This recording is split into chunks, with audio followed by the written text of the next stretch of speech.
بسم الله الرحمن الرحيم وبه نستعين سبحانك لا علم لنا إلا ما علمتنا إنك أنت العليم الحكيم الحمد لله رب العالمين والصلاة والسلام على سيد المرسلين وعلى آله وصحبه أجمعين ومن تبعهم بإحسان إلى يوم الدين.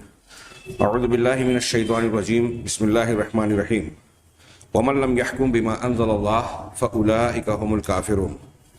وقال تعالى اتخذوا احبارهم ورهبانهم اربابا من دون الله والمسيح ابن مريم وما امروا الا ليعبدوا الها واحدا لا اله الا هو سبحانه عما يشركون. وقال تعالى الم تر الى الذين يزعمون انهم امنوا بما انزل اليك وما انزل من قبلك يريدون ان يتحاكموا الى الطاغوت وقد امروا ان يكفروا به ويريد الشيطان ان يضلهم ضلالا بعيدا. سامعین و حاضرین کرام، شرک اکبر کی بنیادی طور سے 3 قسمیں ہم جان رہے تھے، جن میں سے 2 قسموں کا تذکرہ ہوا، شرک فی الربوبیہ اور شرک فی الربوبیہ کا تذکرہ ہوا اور شرک فی الالوہیہ کی بحث جاری ہے۔ شرک فی الوہیت میں اللہ کے ساتھ شریک ٹھہرانے کی 3 شکلیں یا 3 قسمیں ذکر کی گئی تھیں، جن میں سے 2 کا بیان ہوا۔ پہلا یہ کہ اللہ کے علاوہ کسی اور کو عبادت کے لائق اور مستحق جاننا، دوسرا یہ کہ لائق عقیدے کے اعتبار سے تو بندہ نہیں جان رہا ہے، لیکن عملاً عبادات میں سے کسی عبادت کی کسی قسم کو غیر اللہ کی طرف پھیرتا ہے، یہ بھی شرک اکبر ہے جو اسلام آدمی کو خارج کر دیتی ہے۔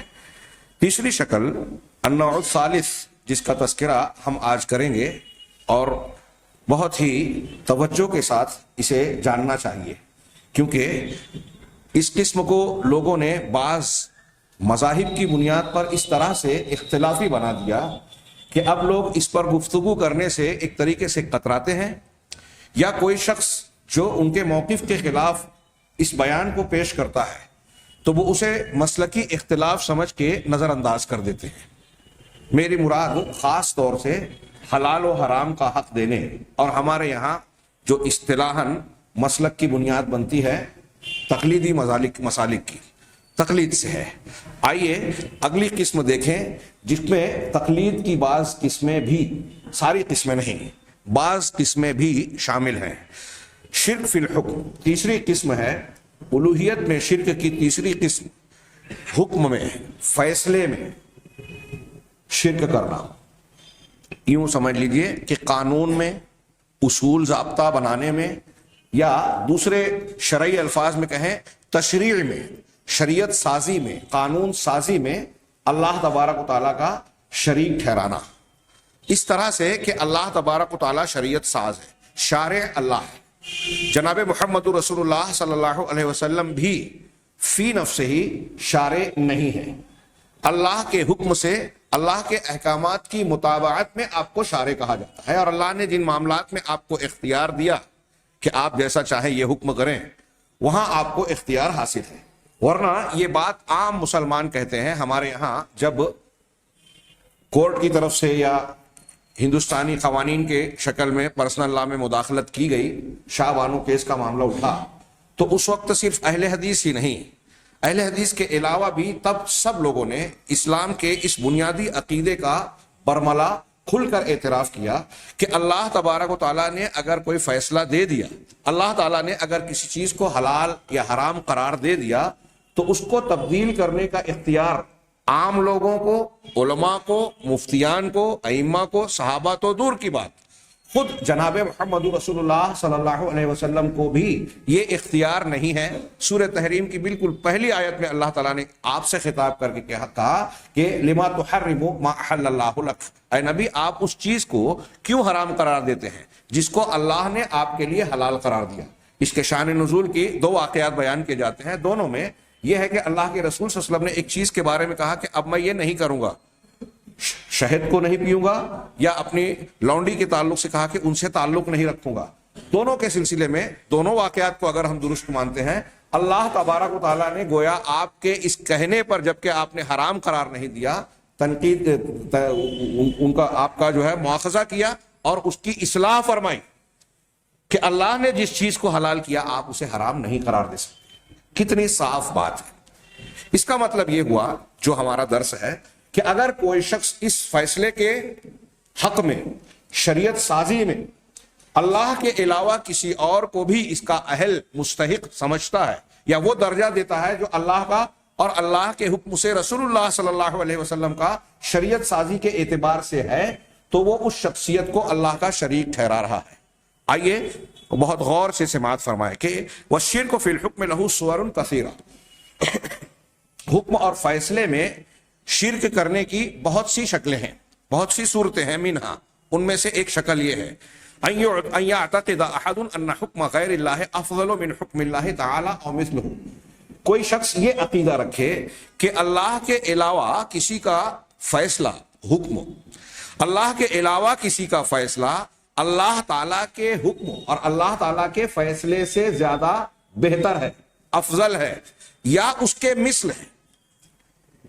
اللہ تعالیٰ نے ایک فیصلہ کیا, اللہ کے علاوہ دنیا کی کوئی بھی شخصیت کتنی بھی پہنچی ہوئی, باپ دادا میں سے حسب و نسب کے اعتبار سے کوئی بڑی ہو, منصب کے اعتبار سے کوئی بڑی ہو, پیری مریدی کے حساب سے کوئی شخص کسی کا عقیدت مند ہو, ہاں, تقلیدی مزاج کے اعتبار سے کسی کو امام مانتا ہو, ہاں, حکومت اور قانون کے اعتبار سے کسی کو با اختیار مانتا ہو, چاہے جو شخص ہو, اگر اللہ تعالیٰ کے فیصلے کے مقابلے میں کسی اور کے فیصلے کو بہتر یا اللہ کے فیصلے کے مثل مماثل مانتا ہے, وہذا تو یہ الوہیت میں شرک ہے. وہذا شرک اکبر مخرج من الملہ, یہ شرک اکبر ہے جو ملت سے انسان کو باہر کر دینے والا ہے, اسلام سے خارج کر دینے والا ہے. لأن صاحبہ مکذب للقرآن الکریم, اس لیے کہ ایسا کرنے والا شخص, ایسے عقیدے کا حامل شخص قرآن کریم کا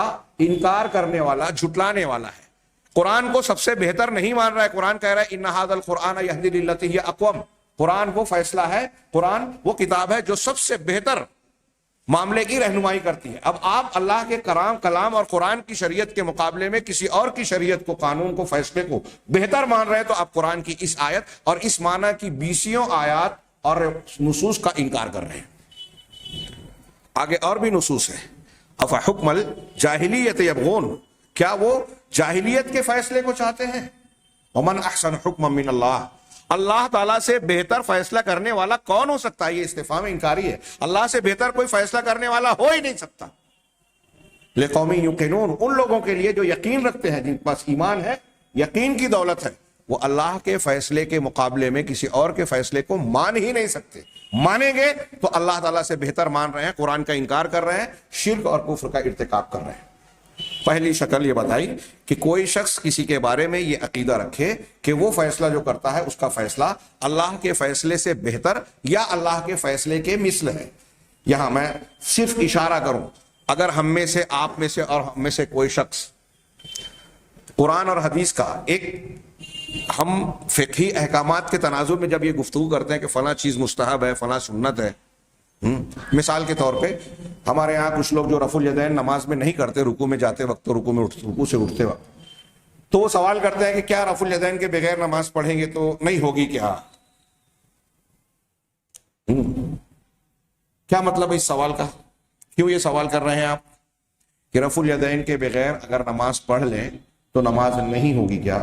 تھوڑی دیر کے لیے مان لیں, ابھی فیصلہ اور صحیح بھی ہے, کوئی شخص اگر سنت کا انکار نہ کرتے ہوئے نہ کرے تو وہ سنت ہے. تو سوال یہ ہے کہ اب کون کون سی سنتوں کو چھوڑ دے تو نماز ہو جائے گی؟ اور جب آپ یہ مان رہے ہیں کہ رسول اللہ صلی اللہ علیہ وسلم کا یہ دائمی طریقہ تھا, مرنے کے وقت تک, وفات کے وقت تک آپ نے رفع الیدین کیا, تو آپ یہ سوال کیوں کر رہے ہیں کہ چھوڑ بھی دیں گے تو چلے گا؟ کیا مقصد ہے, کیا مطلب ہے؟ نبی کریم صلی اللہ علیہ وسلم کی اس سنت سے بہتر آپ کو دوسری سنت لگتی ہے, یا اس پر عمل کرنے میں آپ کو شرم و حیا اور عار آ رہا ہے, یا دنیا کے لوگوں کا خوف ہے اللہ کے خوف کے مقابلے میں, یا اللہ کے نبی صلی اللہ علیہ وسلم کو آپ اتباع اور اطاعت کے لائق نہیں سمجھتے؟ کیا درجہ دے رہے ہیں آپ اللہ کے رسول, کیوں یہ سوال کر رہے ہیں؟ اب یہاں رفع الیدین چلیے اختلافی مسئلہ, کوئی کہے گا کہ اختلافی. ابھی ہمارے ہاں جیسے مثال کے طور پہ کچھ ماڈرن لبرل لوگ جو ہیں, شبہات کے فتنے میں گفتگو آئے گی, وہ سوال اٹھاتے ہیں پردہ ضروری ہے کیا, داڑھی ضروری ہے کیا؟ ہاں یہ 4 شادی مذاق اڑاتے ہیں. اللہ نے اجازت دی، اللہ نے اجازت دی، ہم کو برا لگ رہا ہے. اللہ نے اجازت دی، ہمارے لیے قابل قبول نظر نہیں آ رہا. رسول اللہ صلی اللہ علیہ وسلم نے عمل کیا، ہم اس کو برا سمجھ رہے ہیں. کیا سمجھ رہے ہیں آپ؟ اس کو چھوٹی بات ہے.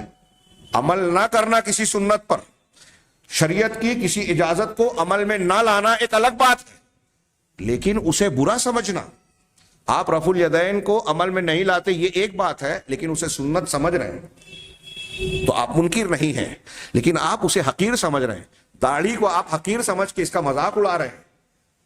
قرآن حدیث کے کسی بھی حکم کا مذاق اڑا رہے ہیں. کسی حکم کے بارے میں آپ کا یہ خیال ہے کہ یہ گھٹیا ہے، یہ پست ہے، اس سے بہتر فلاں حکم ہے، تو یہ اسلام سے خارج کر دینے کا باعث ہے. دنیا کے کسی بھی مفتی سے سوال کر لیں کہ اگر آپ قرآن حدیث کے کسی حکم کو کمتر، حقیر، برا سمجھ رہے ہیں، اس کے مقابلے میں کوئی دوسرا فیصلہ، ظاہر سی بات ہے جب آپ قرآن کے حکم کو، اللہ کے حکم کو کہ 2 3 4 شادیاں کرو، اس کو اگر آپ غلط سمجھ رہے ہیں تو آپ ایک کرنے کو صحیح سمجھ رہے ہیں جو دوسرے مذہب کے لوگ کہہ رہے ہیں. تو اس معاملے میں آپ اسلام سے زیادہ ہندو مذہب کو صحیح مان رہے ہیں، آپ کافر ہو گئے. لکھ لیجیے، اللہ کے گھر میں پورے ذمہ داری سے بیان کر رہا ہوں. اگر یہ ہے، یہ جو پہلا والا ہے، میں نے ایک مثال دی اس کی، کہ کوئی شخص یہ سمجھتا ہے کہ اللہ کا کوئی فیصلہ، کوئی حکم اللہ کے علاوہ کا کے مقابلے میں دوسرے کا فیصلہ اللہ کے فیصلے سے بہتر ہے، تو جب آپ ایک کو بہتر سمجھ رہے ہیں 2 3 4 والے حکم کے مقابلے میں، تو آپ اللہ کے فیصلے سے بہتر دوسرے کا مان رہے ہیں. یہ چیز پائی گئی، یہ شرک اکبر پایا گیا. 2 شادی نہ کرے دوسری بات ہے، لیکن اس کو 2 کو غلط سمجھے یہ کفر کی بات ہے. 1 سے زیادہ شادی کی اجازت کو آپ مذاق اڑائیں. قرآن، حدیث، اللہ اور رسول کا مذاق اڑانا، اس سے پہلے گزر چکا یہ مضمون، یہ بھی کفر ہے. منافقین نے جب اللہ کے رسول صلی اللہ علیہ وسلم کے بارے میں کہا کہ یہ پیٹو ہیں اور بزدل ہیں، مقابلے میں ایک صحابی جا کے شکایت کرنے پہنچے تو قرآن کی آیت سورہ توبہ کی نازل ہو چکی تھی. اور جب یہ اللہ کے رسول صلی اللہ علیہ وسلم کے پاس پہنچے تو کہا کہ ہم تو بس یوں ہی گپ شپ کی باتیں کر رہے تھے، راستہ گزارنے کے لیے، راستہ طے کرنے کے لیے بات کر رہے تھے. تو قرآن میں آیا اب اللہ و آیات ہی و رسول ہی کنتم تستہزئون، تم یہ کہو کہ کیا تم اللہ سے، اس کی آیتوں سے، اس کے رسول سے جو ہے رسولوں سے مذاق کر رہے ہو، ٹھٹا اڑا رہے ہو. ہاں، لا تعتذروا، بہانے مت بناؤ، قد کفرتم بعد ایمانکم، تم نے ایمان کے بعد کفر کیا. اللہ، رسول، اس کی آیتوں سے مذاق اڑانا کفر ہے، قرآن کہہ رہا ہے. ایسی کتنی چیزیں ہیں ہمارے یہاں. تو میں یہ عرض کرنا چاہتا ہوں کہ سب سے پہلی دماغ میں بٹھائیں کہ اللہ اور رسول کا کوئی حکم ہے. اسی لیے علماء سلف و خلف میں سے اگر کسی کا کوئی اختلاف اجتہادی امور میں ہوتا بھی تھا نا، تو وہ اسے برا سمجھنے سے، شدت سے رد کرنے سے ڈرتے تھے. اگر حدیث رسول موجود ہے، اگرچہ اس کی مخالف حدیثیں بھی ہیں، ہمارے یہاں مقلدین جب ایک مسلک کو پکڑتے ہیں تو دوسرے کا شدید رد کرتے ہیں، اور مجھے بڑی حیرت ہوتی ہے. ابھی کئی علماء کرام جب یہ حنفی اہل حدیث کے جھگڑے ہوتے ہیں، لوگ لاتے ہیں، تو میں کہتا ہوں کہ اب یہ علم کے دور میں ان اختلافات کی بہت زیادہ گنجائش نہیں ہے، اور خاص طور سے ایسی شکل میں جب 4 مسلک والے یہ کہتے ہیں کہ چاروں مسلک برحق ہے. جب آپ یہ کہہ رہے ہیں کہ حنفی برحق، حنفی مسلک برحق، شافعی مسلک برحق، حنبلی مسلک، آپ یہ کہہ رہے ہیں، ابھی اس میں تفصیل ہے، ہم یہ نہیں کہہ رہے ہیں. چاروں ائمہ برحق ہے، لیکن چاروں ائمہ کے سارے مسائل برحق، ایسا صحیح نہیں ہے. لیکن ہم ان کے لیے، ان کے خلاف فتویٰ نہیں دیتے. ان کے ابھی آپ آگے پڑھیں گے کہ دلیل کے، قرآن اور حدیث کے مخالف ہو جانے کے بعد آپ اس کو، قول کو اگر پکڑ رہے ہیں، کسی کے قول کو، اجتہاد کو، تو یہ اس کفر میں، اس شرک میں داخل ہو سکتا ہے. بہت ہی صاف ستھرا اور کلیئر معاملہ ہے. تو اللہ کے رسول صلی اللہ علیہ وسلم اور قرآن کی کوئی بات اگر آ گئی، اب کوئی شخص اگر کوئی بات کہہ رہا ہے تو اس کی بات یا تو قرآن حدیث کے موافق ہوگی یا مخالف ہوگی. آپ نے اگر کسی مسلک کی بنیاد پر، جیسے ہمارے یہاں میں عرض کر رہا تھا کہ چاروں مسلک کو آپ صحیح کہہ رہے ہیں، اب اہل حدیث کے لڑتے ہیں، یہ کہے گے کہ رفع الیدین ثابت نہیں ہے، اس کی دلیل دو، کہ اللہ کے رسول نے ہمیشہ کیا، وفات تک کیا، فلاں کیا، آپ نے حکم دیا کیا؟ تو کیا آپ سنتوں کو ماننے کے لیے سب یہ شرطیں لگاتے ہو کہ جب آپ نے آرڈر دیا تبھی آپ نے کیا، تو آپ سنت نہیں مانتے؟ دنیا کی باتیں گھما پھرا کے بس اپنا مسلک صحیح ثابت کرنے کے. اتنی لمبی چوڑی گفتگو کی کیا ضرورت؟ جب آپ یہ کہہ رہے ہیں چاروں برحق ہیں، تو شافعی مسلک یہ کہتا ہے کہ رفع الیدین کرنا چاہیے، آمین بالجہر کہنا چاہیے، امام کے پیچھے سورہ فاتحہ پڑھنا فرض ہے، شافعی مسلک کہہ رہا ہے نا. تو ہمیں یہ کہیے کہ اگر ایک آدمی آپ کی نظر میں امام شافعی کی تقلید کے نام پر امام کے پیچھے سورہ فاتحہ پڑھتا ہے تو آپ بولتے ہو ٹھیک ہے. رسول اللہ صلی اللہ علیہ وسلم کی سنت پر عمل کرتے ہوئے اہل حدیث یہ کہتا ہے کہ ہم تقلید نہیں کر رہے ہیں، اتباع رسول کرتے ہوئے امام کے پیچھے سورہ فاتحہ پڑھتے تو آپ بولتے غلط ہے.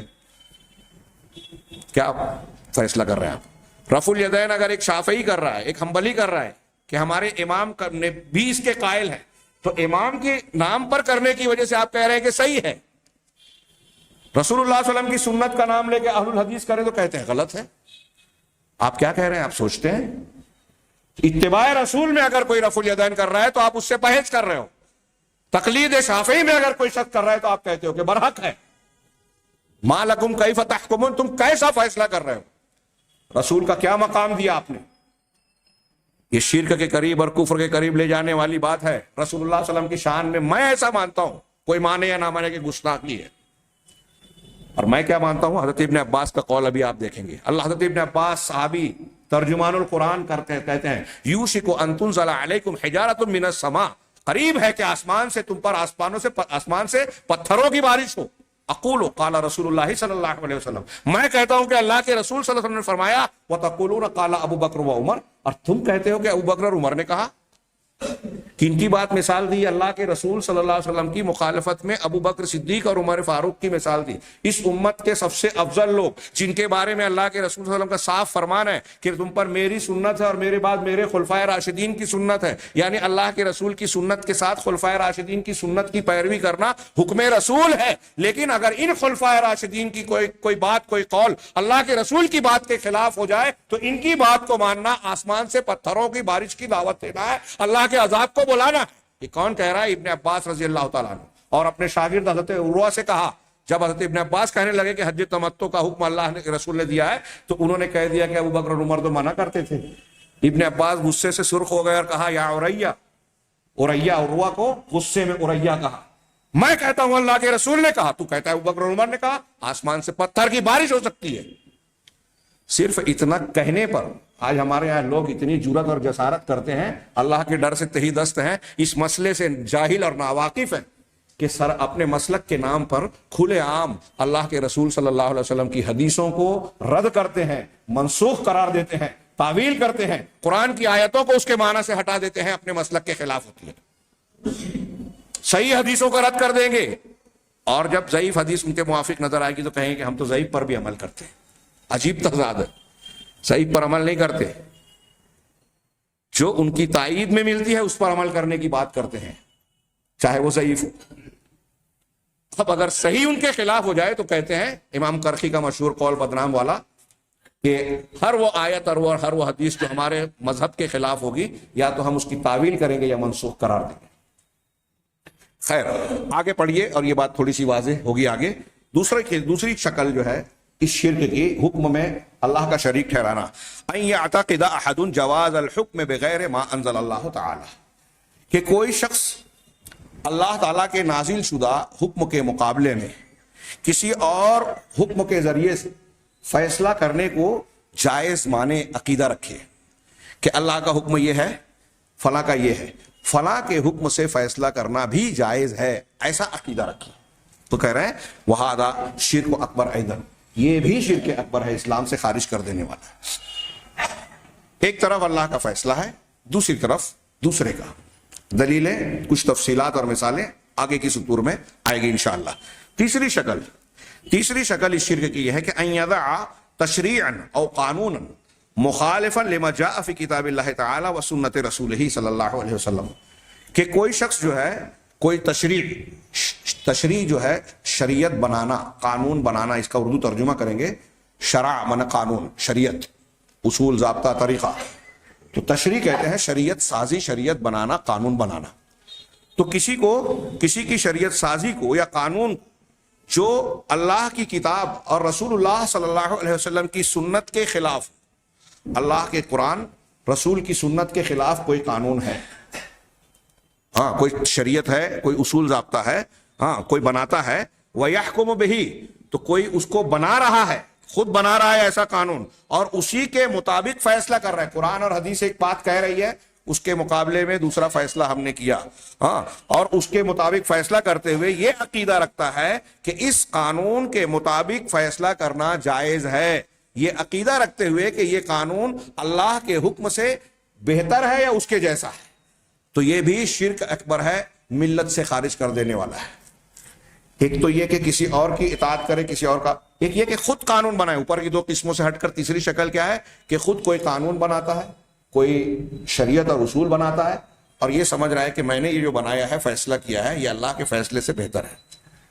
ہمارے وہ پنچ, جاہل پنچ, پنچایتوں میں بیٹھ کر حصے بکرے کا, میاں بیوی کے نزاعات کا, جماعتوں کے جھگڑوں کا فیصلہ کرنے کے لیے بہت تیزی سے آگے بڑھتے ہیں, ہاں, اور ڈنڈورا پیٹتے ہیں کہ ہم تو فیصلہ کرنے گئے, صلح کرنے گئے, لیکن فلاں نہیں مانتا. آپ نہیں ماننے کو تیار ہیں.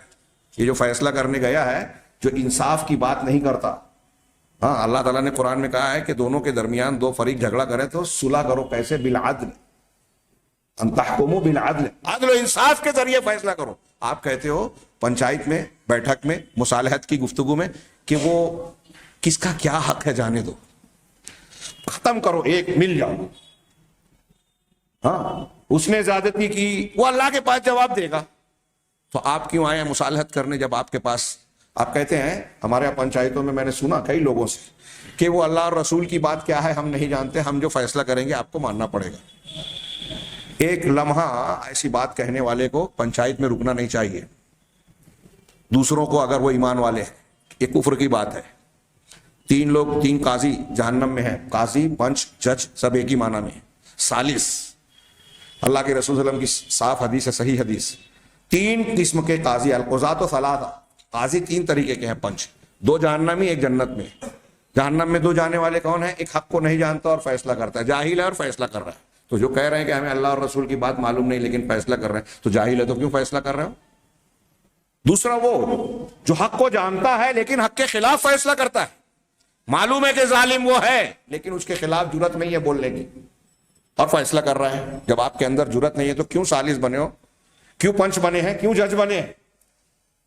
آج ہمارے یہاں پنچایتوں سے لے کے عدالتوں تک مسجد کا فیصلہ کر دیا لوگوں نے, ثبوتوں کو نظر انداز کر کے. خود ان کے فیصلوں میں ایسے ایسے کھوٹ اور خلل موجود ہیں, دنیا تھوک رہی ہے کہ صراحتاً طاقت قوت کی بنیاد پر جانبداری برتی ہے. ہم وہاں رونا روتے ہیں کہ بابری مسجد کے تعلق سے جانبداری برتی گئی, مالیگاؤں کے بم دھماکے کے تعلق سے جانبداری برتی گئی. طاقت اور قوت کے حق میں فیصلہ ہوتا ہے. ارنب گوسوامی کو جو ہے 1 ہفتے میں 3 سنوائی ہو کے جو ہے ضمانت مل جاتی ہے, اور صدیق کبن 60 دن سے زیادہ سے جیل میں بند ہے, صرف الزام کے تحت, سنوائی بھی نہیں ہو رہی ہے. ابھی تاریخ تھی, پھر 1 ہفتہ ٹل گئے. ہم وہاں رونا روتے, وہ لوگ ظلم کر رہے ہیں, ہم لوگ انصاف کر رہے ہیں. ہمارے شہر میں, ہماری جماعت میں, ہمارے گھر میں, خاندان میں اگر کوئی جھگڑا ہوتا ہے تو ہم کیا کرتے ہیں؟ جو طاقتور ہے ہم بھی اس کے پلب جھکتے ہیں. ہمارے مالیگاؤں کے اخبارات, یہاں کے جو ذرائع ابلاغ کے لوگ ہیں, وہ جو طاقتور ہے جو لفافہ دے دیتا ہے اس کی خبر چھاپتے ہیں, جس کے بارے میں منع کر دیتے ہیں اس کی چھاپنا نہیں, چھاپتے نہیں ہیں. تو پھر ہم زی چینل اور فلاں ٹی وی چینل کے بارے میں کیوں رونا روتے ہیں کہ وہ لوگ ظلم کرتے ہیں؟ طاقتور کا چھاپتے ہیں, سنگ پریوار کا ساتھ دیتے ہیں, جھوٹ کو فروغ دیتے ہیں, سچ کو چھپاتے ہیں, مسلمانوں کے تعلق سے سچائیاں نہیں بیان کرتے. ہم ان کا رونا کیوں روتے ہیں؟ ہم بھی تو وہی کر رہے ہیں, کرواتے ہیں, اور جو نیچے ہم کر رہے ہیں وہی اوپر ہوتا ہے. وَكَذَلِكَ نُعَلِّي بَعْضَ الظَّالِمِينَ بَعْضًا بِمَا كَانُوا يَكْسِبُونَ. قرآن کہتا ہے کہ بعض ظالموں پر بعض کو مسلط کیا جاتا ہے. یہ کھلا کھلا اللہ اور رسول کا قانون ہم دیکھ رہے ہیں, نتائج ماننے کو تیار نہیں ہے. تو بہرحال یہ تیسری شکل جو بتائی کہ کوئی شخص اپنا فیصلہ کر رہا ہے, قانون بنا رہا ہے, شریعت اصول بناتا ہے, اور یہ عقیدہ رکھے کہ یہ قانون اللہ تبارک و تعالیٰ کے حکم اور فیصلے سے زیادہ بہتر ہے, تو یہ بھی شرک اکبر ہے. میں صرف 1-2 مثالیں سرسری سی دے کے آگے بڑھ رہا ہوں, اس لیے کہ آگے جو کتاب میں سے میں کچھ چیزیں پیش کروں گا اس میں اور وضاحت ہوگی. چوتھے نمبر پر الوہیت میں شرک کی یا فیصلے میں شرک کی. شرک فی الالوہیہ کے اندر فیصلے میں شرک ایک قسم ہے, اور اس کی یہ چوتھی شکل, کئی شکلیں بتا رہے ہیں, تو یہ چوتھی شکل ہے ان یطیع من یحکم بغیر شرع اللہ عن رضا مقدما لقولہم علی شرع اللہ ساخطا لحکم اللہ او معتقدا جواز الحکم بغیر ہی. بہت ہی غور سے سنیے, یہاں خاص طور سے ان لوگوں کو جو قرآن کی آیت ہمارے یہاں جماعت اسلامی تحریکی لوگ یہ آیت پیش کرتے ہیں نا جو میں نے شروع میں پڑھی، وَمَن لَمْ يَحْكُمْ بِمَا أَنزَلَ اللَّهُ فَأُولَٰئِكَ هُمُ الْكَافِرُونَ، جو اللہ کے نازل شدہ حکم کے مطابق فیصلہ نہیں کرتا تو یہی لوگ کافر ہیں، یہی لوگ فاسق ہیں، یہی لوگ ظالم ہیں۔ 3 آیتیں ہیں سورہ مائدہ میں تھوڑے تھوڑے فاصلے سے۔ سب سے آخر میں یہ ہے کہ جو لوگ فیصلہ نہیں کرتے، اللہ کے نازل شدہ حکم کے مطابق فیصلہ نہیں کرتے، یہ کافر ہیں۔ تو ہمارے ہاں یہ افراط و تفریط ہے۔ ایک تو وہ ہیں جو بزرگان اور فلاں کی باتیں مان لیتے ہیں اللہ کے حکم، اور ایک وہ ہیں جو صرف سیاسی توحید کے قائل ہیں۔ یہ ہمارے جماعت اسلامی والے، ووٹ دینا شرک، راشن کارڈ بنانا شرک نہیں۔ ووٹ دیا تو آپ نے قانون ساز دوسرے کو بنا لیا، اب راشن کارڈ بنا رہے ہیں تو وہ کس کے قانون کے مطابق آپ بنا رہے ہیں؟ کس کا بنایا ہوا قانون ہے؟ وہاں آپ فتویٰ نہیں دے رہے ہیں۔ ٹریفک اصول کس کے بنائے ہوئے ہیں؟ اللہ اور رسول کے بنائے ہوئے اصول یہاں چل رہے ہیں۔ ہاں، آپ کے بچے کی ولادت ہو پیدا کرنے والا اللہ ہے، تو پھر آپ کیوں میونسپلٹی کارپوریشن میں نام لکھوانے جاتے ہیں؟ اللہ کے بنایا ہوا قانون ہے، اس کو آپ فالو کرتے ہو۔ آپ گورنمنٹ سروس کر رہے ہو تو بینک سے آپ تنخواہ لے رہے ہو، ہندوستانی یا ملکی قانون مان رہے ہو، وہاں آپ فتویٰ نہیں دیتے کہ کافر ہے۔ پہلے مولانا مودودی صاحب نے کہا ووٹ دینا کفر ہے، ایک بہت مدت تک یہ اس پر لوگ قائم رہے۔ شمس پیرزادہ صاحب نے اس کی مخالفت کی، جماعت اسلامی سے نکل گئے۔ جماعت اسلامی قائل ہو گئی کہ نہیں، ووٹ دینا شرک نہیں ہے، اور ایک سیاسی پارٹی بھی بنا لی، پیس پارٹی ہے، کیا نام ہے بتائیے؟ کل جو شرک تھا آج شرک نہیں ہے، کیا مطلب؟ یہ اس کا مطلب یہ ہے کہ ٹھیک سے سمجھا ہی نہیں ہے مسئلے کو۔ اللہ کے علاوہ کسی اور کو، اللہ کے نازل شدہ حکم کے علاوہ کسی اور سے فیصلہ کرنا کفر ہے، لیکن یہ کون سا کفر ہے اور کب کفر ہوگا یہ آگے اس میں وضاحت ہے۔ دیکھیے، اہل علم کی باتیں ہوتی ہیں تو علمی دلائل کی روشنی میں مکمل بات ہوتی ہے، آدھی ادھوری نہیں۔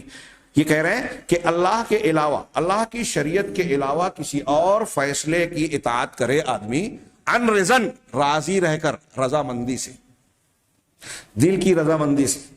ابھی اوپر ہر جگہ آپ نے سنا کہ کوئی اللہ کے علاوہ کا فیصلہ مان رہا ہے تو کیسے؟ کہ یہ فیصلہ اللہ سے فیصلے سے بہتر ہے یا اس کے جیسا ہے۔ یہاں 2-3 شرطیں ہیں، میں پہلی شرط کا ذکر کروں کہ رضا، دل کی رضامندی۔ آپ ووٹ دے رہے ہیں، کوئی بھی مسلمان ووٹ دے رہا ہے، کوئی بھی مسلمان ووٹ دے رہا ہے، تو کسی بھی مسلمان سے آپ پوچھئے کہ کیا آپ ممبر اسمبلی کے لیے کسی کو ووٹ دے رہے ہیں یا پارلیمنٹ کے لیے، تو کیا آپ ایسا مانتے ہیں کہ یہ ممبران پارلیمنٹ یا ممبران اسمبلی جب کوئی قانون بنائیں گے اسمبلی اور پارلیمنٹ میں تو ان کا بنایا ہوا قانون آپ اللہ اور رسول کے قانون اور شریعت کی طرح مانیں گے یا اس سے بہتر مانیں گے؟ ہندوستان کا قانون بن گیا کہ گائے کی نسل کی کوئی چیز جو ہے وہ نہیں کاٹ سکتے آپ، تو کیا کوئی ایک مسلمان ایسا ہے یہ کہتا ہو کہ پارلیمنٹ میں یہ قانون پاس ہو چکا ہے لہٰذا اس کا کھانا حرام ہے، یا اس قانون کی بنیاد پر اللہ کے قانون میں جو اس کو جائز قرار دیا گیا اب ہم جائز نہیں مانتے؟ کوئی ایک مسلمان ایسا مانتا ہے؟ تو راضی کہاں ہے اس پہ؟ اس کو آپ کفر کیسے کہہ دیں گے؟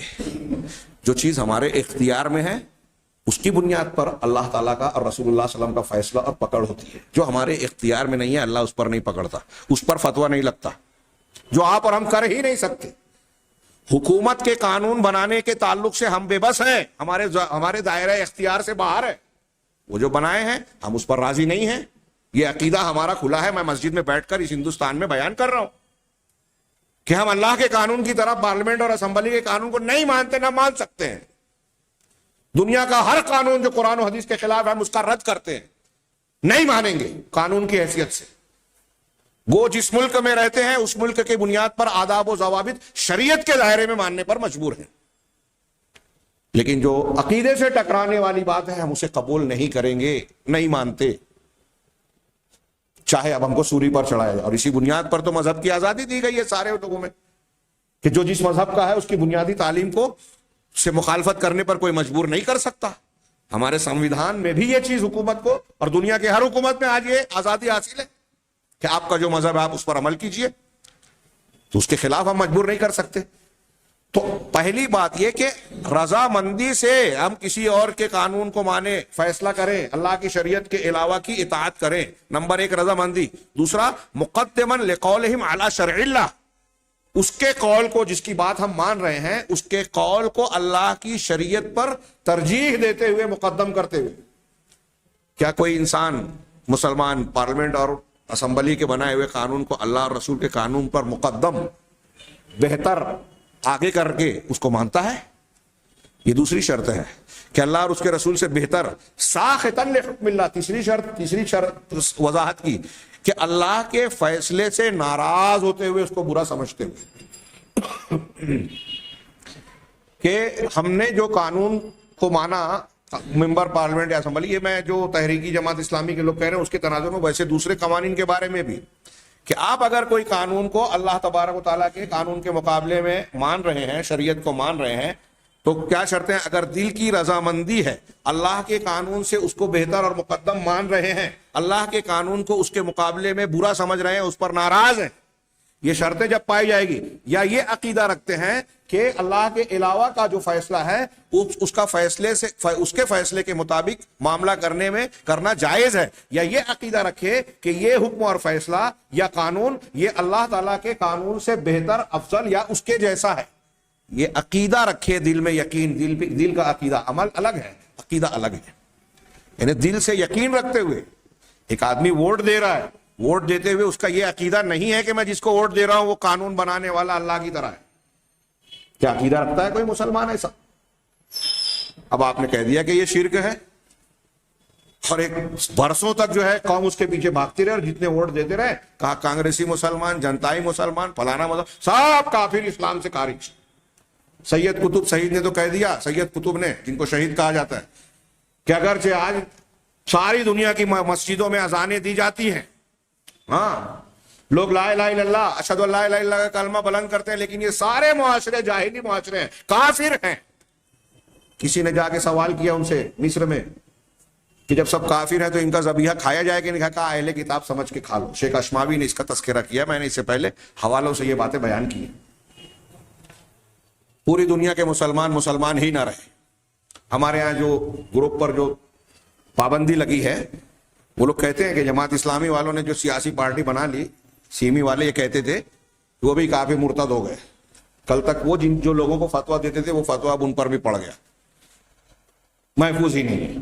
اب جب مرتد ہو گئے تو مارو گولی، کرو تو بم دھماکہ، شدت پسندی، دہشت گردی کا الزام. یہ سب یورپ، امریکہ اور دوسری جگہوں سے معاملات چل رہے. شبہات کے فتنے میں میں نے کچھ باتیں یہ بیان کی ہیں، کچھ باقی ہیں جو ہمارا سلسلہ جاری ہے. تو کہا کہ اگر کوئی شخص اللہ تبارک و تعالیٰ کے حکم کے علاوہ کسی اور حکم کی اطاعت و فرما برداری کر رہا ہے، تو اس کو راضی ہوتے ہوئے، اللہ کے قانون پر اس کو مقدم کرتے ہوئے، اللہ کے قانون سے ناراضگی کا اختیار کرتے ہوئے، تو یہ بھی شرک اکبر ہوگا، الوہیت میں شرک ہوگا. آگے کہہ رہے ہیں صاحب کتاب، دلیلیں وغیرہ آگے آ رہی ہیں. وَمِثْلُ هَؤُلَاءِ مَن يَتَّبِعُ أَوْ يَتَحَاكَمُ إِلَى الْأَعْرَافِ الْقَبْلِيَّةِ الْمُخَالِفَةِ لِحُكْمِ اللَّهِ تَعَالَى. اسی کی طرح وہ لوگ بھی ہیں، بہت ہی غور سے دل و دماغ میں بٹھائیں، چھوٹا موٹا معمولی فروعی مسئلہ نہیں ہے. اس کو نہیں سمجھا اور اس میں غلطی کی تو قیامت کے دن عذر نہیں چلے گا کہ ہم کو سمجھا نہیں تھا، جانا نہیں تھا. میں نے اس سے پہلے کئی مرتبہ بیان کیا.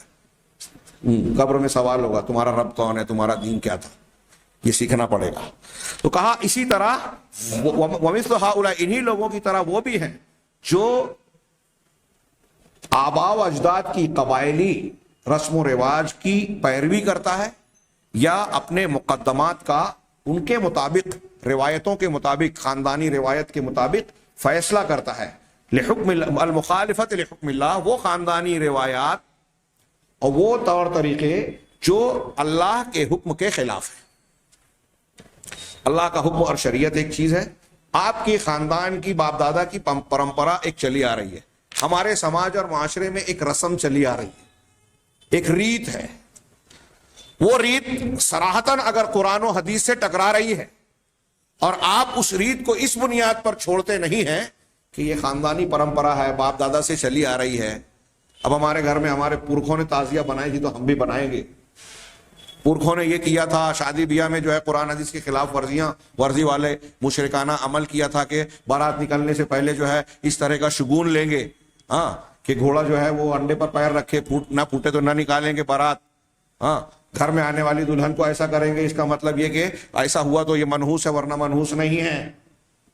یہ چلی آ رہی ہے پرمپرا. قرآن کہہ رہا ہے کہ منحوس کوئی نہیں ہوتا.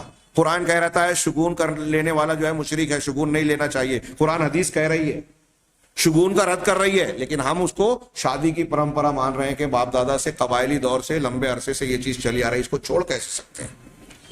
اب قرآن حدیث کے خلاف اگر کوئی رسم و روایت ہے, اس کے مطابق آپ فیصلہ کر رہے ہیں قرآن حدیث کو چھوڑ کر, تو آپ الوہیت میں شرک کر رہے ہیں. یہ کہہ رہے ہیں کہ یہ اس میں شامل ہے. مع علم ہی بمخالفتها للشرط, ہاں شرط ایک یہ رکھی کہ یہ جانتے ہوئے کہ یہ چیز جو رسم و رواج ہم عمل کر رہے ہیں یہ شریعت کے خلاف ہے.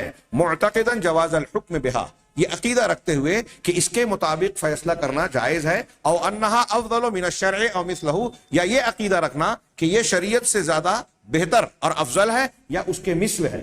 جو ہماری روایت, خاندانی پرمپرا, رسم و رواج چلا آ رہا ہے یہ شریعت سے بہتر ہے, کوئی یہ عقیدہ رکھے, یا شریعت کے مثل ہے, شریعت ہی کا درجہ رکھتی ہے, یہ عقیدہ رکھے تو یہ کافر ہو جائے گا. فہذا کلہ شرک اکبر مخرج من الملہ, یہ سب کے سب شرک اکبر ہے, ملت سے خارج کر دینے والی.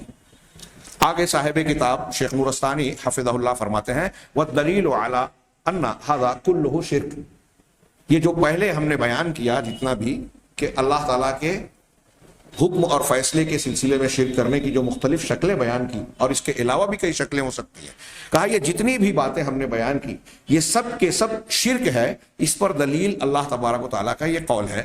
یہاں انہوں نے 2-3 دلیلیں دی ہیں, حالانکہ اس پر 10 بلکہ 20 دلیلیں پیش کی جا سکتی ہیں جو ابھی میں پیش کروں گا. انہوں نے جو دلیل پیش کی, سب سے پہلے سورہ مائدہ کی آیت وَمَن لَمْ يَحْكُمْ, اللہ تعالیٰ کا یہ فرمان وَمَن لَمْ يَحْكُمْ بِمَا أَنزَلَ اللَّهُ فَأُولَٰئِكَ هُمُ الْكَافِرُونَ, جو شخص اللہ کے نازل شدہ حکم کے مطابق فیصلہ نہ کرے تو یہی لوگ کافر ہیں. اس میں آپ غور کیجئے کہ وہ ساری شکلیں آئیں گی, لیکن اس آیت کے ضمن میں حضرت ابن عباس رضی اللہ تعالیٰ عنہ نے یہ بھی کہا کہ الکفر دون کفر, کفر کے درجات ہیں. ہر کفر دین سے خارج کر دینے والا نہیں ہوتا. دین سے خارج کر دینے والا کون سا ہوگا؟ جو مثالیں ہم نے یہاں پڑھی, جہاں عقیدہ شامل ہے. عقیدہ شامل ہے کہ اللہ کے علاوہ کا فیصلہ ہم کر رہے ہیں اور دل میں ہم یہ مان رہے ہیں کہ یہ اللہ کے فیصلے کے مقابلے میں اس کے جیسا ہے یا اس سے بہتر ہے. دل سے رضامندی ہے, اس کے مطابق فیصلہ کرنے کے جائز ہونے کا عقیدہ ہے. یہ شکلیں ہوں گی تب یہ کفر اکبر, شرک اکبر ہوگا. اگر یہ عقیدہ نہیں ہے تو بعض مرتبہ یہ شرک اصغر ہوگا, بعض حالات میں یہ شرک اصغر ہوگا, اور بعض مرتبہ شرک نہیں ہوگا جب مجبوری کی حالت میں انسان کرتا ہے, اور کئی شکلیں ہوتی ہیں اس کی, الگ الگ شکلوں میں الگ الگ حکم ہوگا. لیکن یہاں جو شرطوں کے ساتھ بیان کیا گیا, اگر آدمی اس کو جائز مان رہا ہے تو یہ شرک ہو سکتا ہے. آگے کہہ رہے ہیں کہ وقولہ تعالی, اسی طرح اللہ تعالیٰ کا یہ فرمان بھی اس کی دلیل ہے. اتخذوا احبارہم ورہبانہم اربابا من دون اللہ والمسیح ابن مریم, ہاں کہ انہوں نے اپنے احبار کو, حبر کی جمع احبار, یہودیوں کے علماء کو حبر کہا جاتا تھا. ہاں حضرت ابن عباس حضرت ابن مسعود کو حبر الامہ کہا جاتا ہے, امت کے حبر, عالم. ہاں تو علماء کو جو صاحب علم ہو ان کو احبار کہتے ہیں. ورہبانہم, راہب کی جمع رہبان, عبادت گزار, مشائخ. ہمارے مسلمانوں میں بھی لوگوں نے احبار اور رہبان کو رب بنایا ہے نا. تو احبار وہ جن کو علم کے معاملے میں فقہا ہیں, بہت بڑے امام ہیں علم کے معاملے میں, وہ احبار ہیں. اور جو مشائخ ہیں علم میں ان کا کوئی مقام نہیں ہے لیکن عبادت و ریاضت میں بہت پہنچے ہوئے ہیں, صوفی ہیں, مشائخ ہیں, ہوا میں اڑنا, پانی پہ چلنا اور ایسی بہت ساری چیزیں ان کے بارے میں مشہور ہیں, وہ رہبان ہیں. جو قرآن حدیث کو دلیل اور علم کے اعتبار سے جانتے نہیں ہیں. آج شیخ محمد بن عبد الوہاب نے کتاب التوحید میں ایک باب باندھا بڑا پیارا, اس میں یہ لکھا ہے کہ جیسے یہود و نصارہ میں ہوا تھا نا کہ فقہا اور علماء کی لوگوں نے جو ہے اتباع شروع کر دی اللہ اور رسول کو چھوڑ کر, ایسے ہمارے یہاں بھی لوگ اہل علم کی طرف جاتے ہیں. نصارہ میں جیسے ہوا تھا کہ مشائخ اور درویشوں کو لوگ پوجنے لگے, ان کی پیری مریدی میں پڑ گئے, ویسے ہمارے یہاں آپ جاہلوں کی اتباع کرنے والے ان کو دیکھیں گے کہ جو قرآن حدیث نہیں جانتے لوگ ان کے پیچھے جاتے ہیں, ان کو ترجیح دیتے ہیں. بلکہ اب تو ایسا ہو گیا ہے کہ جو لوگ برے ہیں, برائیوں کا ارتکاب کرتے ہیں, سچے ہی نہیں جھوٹ بھی ملاتے ہیں, لوگ ان کی اتباع کرتے ہیں, گمراہ کرنے والوں کے پیچھے لوگ چلتے ہیں. یہ شیخ محمد عبد الوہاب نے کہا, آیت دیکھیے کہ اتخذوا احبارہم ورہبانہم اربابا من دون اللہ, انہوں نے اپنے علماء اور اپنے مشائخ کو, بزرگان دین کو رب بنا لیا, اور اللہ کے سوا رب بنا لیا، اور مسیح ابن مریم کو بھی، ان کو بھی رب بنایا اور مسیح ابن مریم کو بھی. وما امروا الا لیعبدوا الہا واحدا، حالانکہ انہیں صرف اس بات کا حکم دیا گیا تھا کہ وہ صرف ایک معبود کی عبادت کرے بس. اس سے یہ پتہ چلا کہ علماء اور احبار کو جو درجہ انہوں نے دیا تھا وہ اللہ کا درجہ تھا. کیسے؟ ابھی حدیث میں واضح ہوگا. لا الہ الا ہو، نہیں ہے کوئی معبود برحق سوائے اس کے یعنی اللہ کے. سبحانہ، وہ پاک ہے ہر قسم کے شرک سے، ہر قسم کے عیب اور خامی سے پاک ہے. جب ہر خامی اور عیب سے پاک ہے تو کون سی چیز ہے جو اللہ کو چھوڑ کر ہم کسی اور کے دربار میں اور بارگاہ میں ہم کو مل جائے گی؟ اللہ کے پاس سے نہیں ملے گی، وہاں ملے گی. اگر آپ ایسا سمجھتے ہیں، یا دنیا کا کوئی بھی مشرک ایسا مانتا ہے کہ اولاد فلاں بابا سے لے لیں گے، فلاں چیز فلاں بابا سے کروا لیں گے، فلاں چیز فلاں مزار پہ، فلاں چیز فلاں درگاہ سے، فلاں دیوی دیوتا سے، فلاں تعویذ سے، فلاں راستے سے لے لیں گے اللہ کو چھوڑ کر، تو وہ یہی سمجھ رہا ہے کہ اللہ تعالیٰ کے اندر طاقت نہیں ہے. آپ جس چیز کو اس دھاگے سے، اس مزار سے لینا چاہتے ہیں وہ اللہ آپ کو نہیں دے سکتا. آپ اللہ کو خامی والا، عیب والا مان رہے، یہ مان رہے ہو کہ اللہ سنتا نہیں ہے، یہ مان رہے ہو کہ اللہ تبارک تعالیٰ قدرت نہیں رکھتا، یہ مان رہے ہو کہ اللہ رحمان و رحیم نہیں ہے، یہ مان رہے ہو کہ اللہ تعالیٰ بندے کی پکار کو، ضرورت کو سمجھتا، جانتا اور پورا نہیں کرتا. یہ سب اللہ تعالیٰ کو عیبدار بنانا، گالی دینا ہے، اللہ کی شان میں گستاخی ہے، شرک ہے. اللہ پاک ہے اما یشرکون، اس سے جو وہ شرک کرتے ہیں. اس کا مطلب یہ کہ اگر علماء اور رہبان کو یہ جو درجہ دے رہے ہیں اللہ اس سے پاک ہے، یعنی یہ صحیح نہیں ہے، وہ اللہ تعالیٰ کے ساتھ شرک کر رہے ہیں ایسا کر کے. تو کیسے شرک کرتے تھے؟ آگے اس کی وضاحت حدیث سے ہوتی ہے جو آپ نے بارہا سنی ہے. حضرت عدی ابن حاتم ابن عبداللہ الطائی، یہ مشہور سخی انسان عہد جاہلیت کے، ان کے بیٹے حضرت عدی ہیں. یہ سن 9 ہجری میں آئے، مسلمان ہوئے، کلمہ پڑھا. ہاں، حضرت عدی بن حاتم کہتے ہیں کہ انہو قال، انہوں نے فرمایا سمعت النبی صلی اللہ علیہ وسلم یقرأ، میں نے رسول اللہ صلی اللہ علیہ وسلم کو یہ قرأت کرتے ہوئے، قرآن کی آیت پڑھتے ہوئے سنا. اتخذوا احبارهم ورهبانهم اربابا من دون اللہ، سورہ توبہ آیت نمبر 31، کہ انہوں نے، یعنی یہود و نصارہ کا تذکرہ ہے، انہوں نے اپنے احبار اور رہبان کو اللہ کے سوا رب بنا لیا، ارباب بنا لیا، رب کی جمع ارباب. تو فقلت، میں نے کہا، حضرت عدی بن حاتم نے کہا، انا لسنا نعبدہ، کہ اللہ کے رسول ہم تو ان کی عبادت نہیں کرتے تھے. توحید الوہیت، شرک فی الالوہیت کی بحث چل رہی ہے. اللہ کو چھوڑ کر بزرگان دین کو ماننا، ان کی تقلید کرنا، کیسے؟ یہ عدی بن حاتم پوچھ رہے ہیں کہ ہم ان کو سجدہ تو نہیں کرتے تھے، ان کی عبادت تو نہیں کرتے تھے.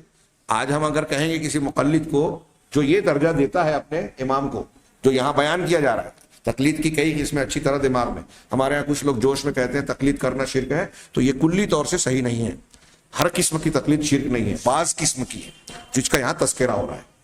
اس آیت میں جس کا تذکرہ ہے، اس آیت میں سورہ شورا کی، جس میں کہا گیا کہ ام لہم شرکاء، کیا ان کے کچھ شرکا ہیں، شرعوا لہم من الدین ما لم یأذن بہ اللہ، جنہوں نے ان کے لیے ایسا دین بنا دیا، قانون بنایا جس کی اللہ نے اجازت نہیں دی. تو دین کا قانون بنانا یہ اللہ کا حق ہے. اگر آپ، ہم یا کوئی بھی شخص کسی بھی انسان کو، کسی پیر، فقیر، بزرگ، امام کو ایسا مانتا ہے کہ اس کا بنایا ہوا قانون دین ہے، شریعت ہے، تو وہ اس کو شریعت ساز اللہ کے برابر بنا کے شرک کر رہا ہے. اسی لیے میں ایک بات کہتا ہوں، شیخ بدی الدین راشدی صاحب ہندوستان آئے تھے، بڑی پیاری بات انہوں نے کہی تھی طاغوت کی تشریح کرتے ہوئے، کہ اگر میں یہ کہتا ہوں، بہت اچھی طرح دماغ میں بٹھائیے، میں یہ کہتا ہوں کہ سود حرام ہے، سود حرام ہے، تو کیا یہ شریعت ہے؟ آپ لوگوں سے پوچھ رہا ہوں، شریعت ہے یہ؟ نہیں، ماشاءاللہ یہ شریعت نہیں ہے، کیونکہ یہ میرا قول ہے. اب میں یہ کہتا ہوں کہ قرآن کہتا ہے کہ سود حرام ہے، اب یہ شریعت ہے یا نہیں؟ شریعت ہے، کیونکہ اب یہ قرآن کی بات ہو گئی. وَأَحَلَّ اللَّهُ الْبَيْعَ وَحَرَّمَ الرِّبَا، اللہ نے الربا کو، سود کو حرام کیا. تو جب میں نے یہ کہا کہ قرآن نے کہا ہے تو شریعت ہے، جب میں نے یہ کہا کہ سود حرام ہے اپنے طور پر کہا تو یہ شریعت نہیں ہے، یہ میری اپنی بات. اب مجھ کو یہاں سے ہٹا دیجئے. حضرت امام ابو حنیفہ رحمہ اللہ، امام شافعی رحمہ اللہ، امام مالک رحمہ اللہ، سفیان ثوری رحمہ اللہ، احمد بن حنبل رحمہ اللہ، امام بخاری، امام مسلم، فلاں امام، ابو بکر صدیق، عمر فاروق، عثمان غنی رضی اللہ عنہ، یہ لوگ بھی اگر کہتے ہیں تو ان کی بات شریعت نہیں ہے. یا تو ان کی باتیں، ہماری باتیں شریعت کے موافق ہوگی یا مخالف ہوگی. یہ ایک بات اگر لوگ سمجھ لیں تو میں کہتا ہوں کہ مسلک اہل حدیث پہ اعتراض کرنا لوگ چھوڑ دیں گے، اہل حدیث ہو جائیں گے، کہ ہم بزرگان دین کی توہین نہیں کرتے، ان کی تقلید نہیں کر کے ان کی بے عزتی نہیں کرتے، ان کی خدمات کا رد نہیں کرتے، ان کے علمی تحقیقی کاموں سے، ان کے اجتہادات سے، اقوال سے ہم مدد لیتے ہیں، روشنی لیتے ہیں، دین کے فہم میں مدد لیتے ہیں، لیکن ان کی بات کو شریعت نہیں مانتے۔ یہی بات جب کچھ لوگوں نے بیان کی، ارون شوری نے دی ورلڈ آف فتواز کتاب لکھی، ارون شوری نے انگلش میں، فتووں کی دنیا، ہمارے یہاں کے بمبئی کے ایک روزنامے میں جو ہے اس کا کچھ تعارف آیا تھا اور مثالیں دی تھی مفتی کفایت اللہ کے حوالے سے کہ دیکھیے مفتی کفایت اللہ نے اپنے فتووں میں کیا کیا بیان کیا۔ اگر ایک عورت، ایک شوہر نے اپنی بیوی سے یہ کہا کہ تو اپنے ماں باپ کے گھر چلی گئی، ہاں تو اس کو طلاق پڑ جائے گا، باپ کی میت ہو گئی، یہ گھر چلی گئی تو طلاق واقع ہو جائے گا، ایسی سب کئی شکلیں نقل کی اور پھر اس کا مذاق اڑایا کہ دیکھیے یہ مسلمانوں میں نکاح طلاق کا معاملہ ایسا ہے کہ اچانک مفتی صاحب کے کہنے سے یہ بگڑ جاتا ہے، بن جاتا ہے۔ تو یہ تاثر دیا گیا لوگوں کو کہ علماء کا فتویٰ دین اور شریعت ہے۔ میں نے بھی ایک مضمون لکھا تھا اس وقت، اسی اخبار میں شمس پیرزادہ صاحب نے بھی مضمون لکھا کہ علماء کا فتویٰ شریعت نہیں ہے، علماء کا فتویٰ شریعت نہیں ہے، اس کی ہیڈنگ میں تھا اس طرح کا جملہ۔ لوگ جو ہے ارون شوری کے جواب نہیں دیے جن لوگوں نے، انہوں نے شمس پیرزادہ اور اہل حدیث علماء کا جواب کے پیچھے پڑ گئے۔ ارے یہ کیسے؟ یعنی قرآن حدیث کا رد اگر ارون شوری نے کیا، شریعت کا مذاق اڑایا تو ان کی پیشانی پر بل نہیں آیا، لیکن جب انہیں لگا کہ حنفی مسلک پر حرف آ رہا تو کھڑے ہو گئے، تلوار نکال لی۔ حلالے کا حوالہ دے کر جو ہے شریعت کو نشانہ بنایا گیا ابھی گزشتہ دنوں میں، تو کسی کی زبان پر یہ نہیں آ رہا تھا ٹی وی چینلز پر حنفی مسلک کے مفتیان کو۔ میں بہت واضح طور سے یہ بات بار بار کہتا ہوں، لوگوں کو بری لگے، لیکن جب آپ کو اللہ اور رسول اور اس کے دین کا پاس و لحاظ نہیں ہے تو ہم کیوں آپ کا کریں؟ اس کا مذاق بن رہا ہے، آپ خاموش ہے، یہ نہیں کہہ رہے ہیں کہ حلالہ دین شریعت کا حصہ نہیں ہے، اور ایسا کہنے والوں کو ٹی وی پر بلایا نہیں جاتا، لیکن جب اس کا رد کیا جاتا ہے تو لوگ دفاع کرنے لگتے ہیں۔ ہمارا مسلک کا دفاع ہوتا ہے، دین کا نہیں۔ یہ اسی کا نتیجہ ہے جو یہاں بیان کیا جا رہا ہے کہ آپ کا اپنا مسلک قرآن حدیث کے مقابلے میں زیادہ عزت والا، اہمیت والا بن گیا۔ خیر، اللہ کے رسول صلی اللہ علیہ وسلم، میں آگے بڑھتا ہوں، یہ ایسی اور بھی باتیں تو طویل ہوتی جائے گی۔ اللہ کے رسول صلی اللہ علیہ وسلم نے فرمایا، حضرت عدی بن حاتم نے پوچھا کہ ہم ان کی عبادت تو نہیں کرتے تھے اللہ کے رسول؟ بزرگوں کو عبادت نہیں۔ آج ہمارے یہاں بھی اگر ہم مقلدین سے پوچھے کہیں گے کہ ہم امام حنیفہ، امام شافعی، امام مالک کی عبادت تھوڑی کرتے ہیں، یہی جواب دیں گے، اپنے بزرگوں کی، مفتیوں کی عبادت تھوڑی کرتے ہیں۔ یہ ورڈ آف فتواز جو لکھا تھا، یہ میں سمجھا رہا تھا اسی میں کہ علماء کا قول، اماموں کا قول شریعت کے موافق بھی ہو سکتا ہے، مخالف بھی ہو سکتا ہے، اس کا ماننا شرعاً فرض نہیں ہے، تقلید اسی لیے واجب نہیں ہے۔ تقلید کا مطلب جب یہ قرار دیا جائے کہ جس کی آپ تقلید کر رہے ہیں اس کی ہر بات ماننا لازم ہے، یہ قرآن حدیث نے کہیں نہیں بتایا، ایسا ماننا خود شریعت کے خلاف ہے۔ اللہ اور رسول نے کسی بھی نبی کے بعد، قرآن اور حدیث کے بعد کسی بھی شخصیت کی، یہ جملہ دماغ میں رکھ لیں، اللہ اور رسول کے بعد دنیا کے کسی بھی انسان کی مطلقاً تقلید، اتباع کو کہیں جائز قرار نہیں دیا، اس کا حکم نہیں دیا، اس کا جواز موجود نہیں ہے۔ ماں باپ کی اطاعت کا فرض ہے، اس کے ساتھ بھی شرط لگی ہوئی ہے کہ اللہ کے حکم کے خلاف نہ ہو ان کا حکم۔ امیر کی اطاعت فرض ہے، لیکن امیر بھی اگر قرآن حدیث کے خلاف بولے، معروف کے علاوہ کوئی بات بولے تو اطاعت فرض نہیں ہے۔ ہر اطاعت جس کا حکم ہے فرض ہے۔ اب امیر کی بھی بات ہم مانیں گے تو اتنا ہی مانیں گے جتنا قرآن حدیث نے کہا، اس لیے مان رہے ہیں کہ قرآن حدیث نے کہا، امیر کو امیر اس لیے مان رہے ہیں، اس کی حیثیت مستقل نہیں ہے۔ قرآن حدیث کے خلاف جائے گا تو اس کی بات ہمارے جوتوں پہ۔ یہ بات تمام اماموں نے کہا، یہ جو میں بیان کر رہا ہوں عقیدے کے اعتبار سے کسی امام کے نزدیک یہ اختلافی مسئلہ نہیں ہے۔ امام حنیفہ، امام شافعی، امام مالک، امام احمد اور جتنے ائمہ سب متفق ہیں جو بات میں بیان کر رہا ہوں اس میں، کسی کو برا نہ لگے کہ ہمارے مسلک کے خلاف بول رہے ہیں، کیونکہ یہ دین اسلام تمام ائمہ اربعہ کا متفقہ معاملہ ہے جو میں بیان کر رہا ہوں عقیدے کے اعتبار سے۔ تو کہا کہ ہم ان کی عبادت نہیں کرتے تھے۔ فقال، تو اللہ کے رسول صلی اللہ علیہ وسلم نے کہا، الیس یحرمون ما احل اللہ فتحرمونہ، کیا ایسا نہیں تھا کہ وہ علماء اور مشائخ اللہ کے حلال کو حرام قرار دیتے تو تم بھی اسے حرام سمجھتے؟ اللہ نے ایک چیز کو حلال کیا، تمہارے علماء کہتے ہیں کہ یہ حرام ہے، تو تم اس کو حرام سمجھنے لگتے. ہاں وَيُحِلُّونَ مَا حَرَّمَ اللَّهُ، اور وہ حلال قرار دیتے اس چیز کو جس کو اللہ نے حرام قرار دیا. فَتُحِلُّونَهُ، تو تم بھی اسے حلال سمجھتے. ہاں قَالَ قُلْتُ بَلَىٰ، تو حضرت عدی بن حاتم کہتے ہیں کہ ہاں یہ تو تھا، کیوں نہیں، ایسا تو تھا کہ ہمارے علماء جس کو بول دیا حلال، لوگوں نے حلال مان لیا، جو حرام حرام مان لیا، چاہے وہ قرآن اللہ کے حکم کے خلاف ہو. اللہ نے حلال کہا، علماء نے حرام کہہ دیا، تو ہم نے علماء کی بات مان لی. امام شیخ محمد بن عبد الوہاب نے کتاب التوحید میں جو باب باندھا ہے، یہ میں اس کی شرح لے کے آیا ہوں، فتح المجید. ایسا لگتا نہیں کہ میں اس کو پیش کر پاؤں گا، بڑی پیاری شرح ہے، اور علماء سلف و خلف کے جو اقوال نقل کیے اس کی شروحات میں دلائل کی.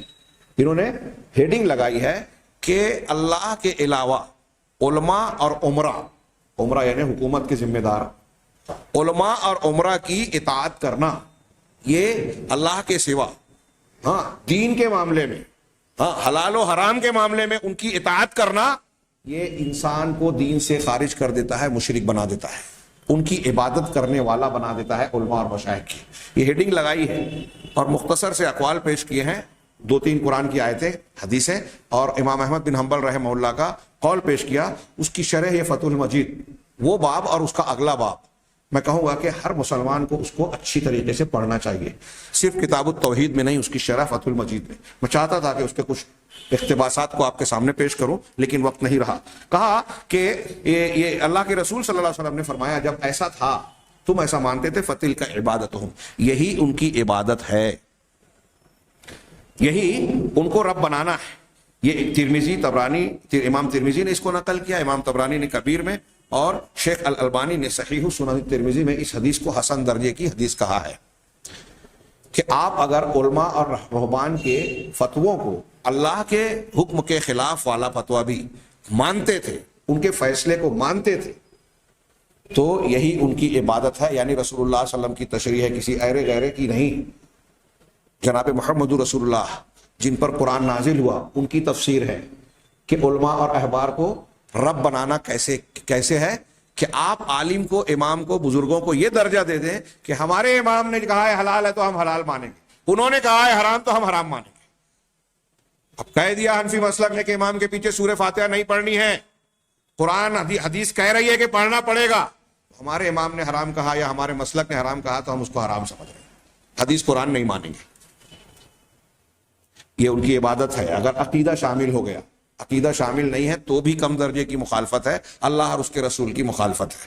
بہت غور سے دیکھیے، کیا آج ہمارے گرد و پیش میں ایسی بہت ساری شرکیات نہیں پائی جاتی؟ یہ اطاعت میں بھی شرک کرنا، تو الوہیت میں شرک کرنا ہے، لا الہ الا اللہ کی مخالفت ہے. جب ہم کلمہ پڑھتے ہیں لا الہ الا اللہ، اللہ کے سوا کوئی معبود برحق نہیں ہے، تو معبودیت میں شرک، الوہیت میں شرک کی شکلیں ہم نے پڑھی، اس کی یہ دلیل جان رہے ہیں. اگر کوئی شخص کسی بزرگ کو، پیر کو، امام کو، مفتی کو، اپنے آباء و اجداد کو، رسم و رواج کو قرآن اور حدیث کا درجہ دیتا ہے، حلال اور حرام کے مقابلے میں یہاں کے قانون کو مان رہا ہے، تو وہ ان کی عبادت کر رہا ہے، شرک کر رہا ہے. قرآن حدیث کتنا صاف صاف کہہ رہی ہیں. فتضمن الحدیث ان طاعتهم في مخالفت الشرع عبادت لهم، حدیث اس بات پر مشتمل ہے. شیخ نورستانی نے اس حدیث کے بعد کہا، ایک جملے کا تبصرہ کیا کہ اس حدیث میں یہ بات موجود ہے کہ علماء کی، بزرگوں کی، احبار اور رہبان کی اطاعت کرنا اللہ کی شریعت کے برخلاف عبادت لهم، یہ ان کی عبادت ہے. وذکر اللہ تعالیٰ فی آخر الآیت ان ذلک شرک، اور اللہ تبارک و تعالیٰ نے آیت کے آخر میں خود ہی بیان کیا ہے کہ وہ شرک ہے. سبحانہ عما یشرکون، وہ جو کر رہے ہیں، جو شرک کر رہے ہیں، اللہ تبارک و تعالیٰ اس سے پاک ہے. یہاں میں چاہتا تھا کہ کچھ اقتباسات اس ضمن کے پیش کروں جو بڑے اہم ہیں، لیکن یا تو اتنی اجلت اختیار کرنی پڑے گی کہ اس کا معنی اور مفہوم واضح نہیں ہوگا، یا اگر تفصیل سے پیش کروں تو بڑا وقت درکار ہوگا. آج کا درس یہیں روکتے ہیں. یہ اگر ضرورت محسوس ہوئی، مناسب محسوس ہوا تو اسی کی تکمیل کرتے ہوئے فتح المجید کے یہ 2 ابواب کے کچھ حصوں کا خلاصہ انشاءاللہ پیش کریں گے، جس میں اللہ تبارک و تعالیٰ کے وہ فرامین بھی موجود ہیں جس میں میں نے پڑھا تھا کہ الم تر الی الذین یزعمون انہم یریدون انہم یؤمنون بما انزل الیک وما انزل من قبلک، کہ کیا آپ نے ان لوگوں کی طرف نہیں دیکھا جو یہ گمان کرتے ہیں. یزعمون عام طور سے غلط دعوے اور غلط خیال کے لیے یزعمون کا لفظ استعمال ہوتا ہے. قرآن حدیث میں، جو ایسا سمجھتے ہیں کہ وہ اللہ پر ایمان لائے، وہ ایمان لائے اس چیز پر جو آپ پر نازل کیا اور آپ کے پہلے کی کتابوں پر بھی ایمان لاتے ہیں۔ یریدون ان یتحاکموا الی الطاغوت، وہ چاہتے ہیں کہ اپنا مقدمہ، اپنے جھگڑے کا فیصلہ کرانے کے لیے اپنا مقدمہ طاغوت کے پاس لے جائیں۔ وقد امروا ان یکفروا بہ، سورہ نساء کی آیت نمبر 60 ہے یہ، حالانکہ انہیں حکم دیا گیا ہے کہ اس کا انکار کریں، طاغوت کا انکار کریں۔ طاغوت کیا ہے؟ اس سے پہلے بار بار گزرا، اس میں بیان کیا ہے۔ امام مالک کہتے ہیں کہ ہر وہ چیز جس کی اللہ کے علاوہ عبادت کی جائے وہ طاغوت ہے۔ علامہ ابن قیم کہتے ہیں کہ ہر وہ چیز جس کی اللہ کے سوا عبادت ہو اور رسول کے سوا جس کی اتباع کی جائے، جس کو عبادت یا اطاعت میں درجہ بڑھا کر وہ مقام دے دیا جائے جو اس کا درجہ نہیں ہے، وہ طاغوت ہے۔ تو اب کسی نیک انسان کی عبادت کی جاتی ہے جیسے حضرت عیسیٰ کی، تو وہاں حضرت عیسیٰ قصوروار نہیں ہے، شیطان کی طرف وہ معاملہ لوٹتا ہے۔ اور اگر کسی دوسری چیز کی جیسے قبر ہو، پتھر ہو، مزار ہو، شجر حجر، دیوی دیوتا، تصوراتی چیزیں ہوں، علم ہو، فلاں مبارک ڈما مبارک جو بولا جاتا ہے، وہ چیزیں ہوں، تو وہ سب اس میں شامل ہے طاغوت، وہ سب طاغوت کیا کہلائے گی۔ تو ان کو یہ حکم کیا گیا ہے کہ طاغوت کا انکار کریں، لیکن وہ اپنا فیصلہ کرانے وہاں لے جاتے ہیں، دنیا کی کورٹ کی طرف، یہودی علماء کی طرف، یہودیوں کے بڑوں کی طرف۔ اس کا شان نزول اگرچہ وہ ضعیف حدیث ہے لیکن اس سے معنی سمجھنے میں آسانی ہوتی ہے کہ بعض منافقین جو ہیں وہ اپنا جھگڑا کسی یہودی سردار کے پاس لے جانا چاہتے تھے، تو اللہ تبارک تعالیٰ کہہ رہے ہیں کہ یہ ایسا سمجھ رہے ہیں کہ یہ مسلمان ہے، مسلمان نہیں ہے۔ آج ہمارے یہاں کتنے لوگ ہیں اپنے جھگڑے دیکھتے ہیں کہ فتویٰ منگائیں گے تو ہمارے حساب سے نہیں آئے گا، تو کچھ لوگ تو زیادہ چالاک ہوتے ہیں تو سوال ایسا بنائیں گے تو ایسا فتویٰ آئے گا، اور پھر منگانے کے بعد بولتے دیکھیں مفتی صاحب بھی میری تائید کیے۔ وہ مفتی صاحب سے فتویٰ نہیں لے رہے، مفتی صاحب کو اپنی تائید میں پیش کر رہے ہیں کہ میں ایسے پوچھوں گا تو جواب ہی آئے گا، ویسے پوچھوں گا تو جواب ہی آئے گا۔ کسی نے دوسرے نے پوچھا، کہا نہیں میں سوال بناتا ہوں، اور پھر یہاں کام نہیں بنا اگر دارالقضا میں مفتی صاحب کے پاس، تو پھر جائیں گے کورٹ کچہری میں، 15 سال 20 سال کے بعد گھما پھرا کر کچھ رشوت دے کر چرب زبان وکیل لگا کر اپنے حق میں فیصلہ کرا دیا۔ اللہ کے رسول نے فرمایا کہ اگر کوئی شخص چرب زبان آدمی جو ہے اپنے حق میں فیصلہ کر بھی لیتا ہے، تم میں سے میں انسان ہوں، بخاری مسلم کی حدیث ہے، اگر کوئی دو جھگڑا کرنے والے آتے ہیں تو ہو سکتا ہے کہ اس میں سے ایک زیادہ زبان آور ہو، اپنی حجت پیش کرنے میں زیادہ صلاحیت رکھتا ہو، دوسرا بول نہ پاتا ہو، تو ایسی صورت میں یہ سمجھ لے کہ اس کے بیان کی بنیاد پر اگر میں نے اس کو فیصلہ کر دیا اور حقیقت میں وہ چیز اس کی نہیں ہے، اسے بھی پتہ چلا اللہ کے رسول عالم الغیب نہیں ہے، ظاہر پر فیصلہ میں نے کیا جبکہ وہ اس کی نہیں ہے، تو وہ اچھی طرح جان لے کہ میں اس کو جہنم کی آگ کا ٹکڑا دے رہا ہوں۔ بخاری مسلم کی حدیثیں ہیں، کتنی صاف صاف باتیں۔ رسول نے بھی یہاں اس حدیث سے جو سب سے بڑا ہمارے عقیدے والے درس سے متعلق جو بات معلوم ہو رہی ہے کہ رسول نے بھی اگر کوئی فیصلہ ایسا کیا جو آپ جانتے ہیں کہ اللہ اور رسول کے حکم کے خلاف ہیں، تو رسول کے فیصلہ کرنے کے باوجود وہ چیز آپ کی نہیں ہوگی۔ تو اب آج ہمارے یہاں کتنے لوگ ہیں کہ اس کی پراپرٹی اپنے نام کر لی، اس کی پراپرٹی پر قبضہ کر لیا، اور تسلی دینے کے لیے لوگوں کو دھوکہ دے دیا، اپنی طاقت قوت کا استعمال کر لیا۔ لوگ بھی خاموش ہیں، اللہ اور رسول سے زیادہ لوگوں سے ڈر رہے ہیں، اللہ سے زیادہ لوگوں سے ڈر رہے ہیں، خاموش ہیں۔ طاغوت کی عدالت کا فیصلہ ہے، اخبار ہمارے حساب سے لکھ رہے ہیں، لوگ ہمارے خلاف جانے کے لیے کوئی تیار، ہمارے خلاف جو ہے اس کو ہم ناطقہ بند کر دیں گے، اس پر اس کی حصار بندی کر دیں گے۔ تو یہ سب کرنے سے کیا جو چیز آپ کی نہیں ہے وہ آپ کی ہو جائے گی؟ آپ اللہ پر ایمان رکھتے ہیں یا نہیں رکھتے ہیں؟ خیر، یہ اس قسم کی اور بھی تفصیلات جو بہت اہم ہیں انشاءاللہ مجھے بہتر محسوس ہوتا ہے، چونکہ اس کی شدید ضرورت ہے۔ اس کی جو میں نے مسئلے کی حیثیت سے تو بیان کیا ہے، لیکن اس کی کچھ شکلیں بھی جو ہے بعض آ جائے گی، تو میں سمجھتا ہوں ذرا مسئلہ اور واضح ہوگا۔ اس لیے انشاءاللہ آئندہ درس ہم فتح المجید کے حوالے سے بریق الجمان کے اس سبق کی تشریح فتح المجید کے ذریعے سے انشاءاللہ کریں گے۔ اللہ تبارک تعالیٰ سے دعا ہے کہ وہ ہمیں صحیح دین کو سمجھنے، اس کو ماننے، قبول کرنے اور اس پر عمل کرنے کی توفیق عطا فرمائے۔ وآخر دعوانا ان الحمد للہ رب العالمین۔